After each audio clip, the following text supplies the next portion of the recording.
नबी करीम सल्लल्लाहु अलैहि वसल्लम की उम्मत में अबू बकर सिद्दीक रज़ियल्लाहु अन्हु वरज़ा का सबसे अफजल होना खुद सैयदना अली से भी साबित है। यूं तो ये रिवायत सही बुखारी में मौजूद है। देखिए हदीस नंबर 3671 मुस्नद अहमद उर्दू तर्जुमा के साथ देख लीजिए सैयदना अली कौन सा अकीदा सिखाते रहे। हदीस नंबर 833 सैयदना अली रज़ियल्लाहु अन्हु ने फरमाया, अला उखबिरुकुम बिखैरि हाज़िहिल उम्मा बअद नबिय्यिहा अबू बकर, मैं तुम्हें बताता हूं इस उम्मत में उनके नबी के बाद सबसे बेहतर फर्द अबू बकर है रज़ियल्लाहु अन्हु वरज़ा। फिर फरमाया अबू बकर के बाद उमर है। अंबार लगाने का झूठा दावा करने वाला ये राफ़ज़ी अलवी जाए कोई इसके कान में ये रिवायत डाले, जाए कोई इसे सुनाए। हदीस नंबर 834 भी सुनो। मौला अली खुतबा देते हुए फरमाते हैं, मन खैरु हाज़िहिल उम्मा बअद नबिय्यिहा, इस उम्मत में उनके नबी के बाद सबसे अफजल कौन है?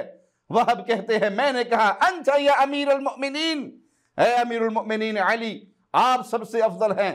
तो मौला अली ने फरमाया ला खैरु हाज़िहिल उम्मा बअद नबिय्यिहा अबू बकर सुम्मा उमर, नहीं इस उम्मत में उम्मत के नबी के बाद सबसे अफजल अबू बकर है फिर उमर है।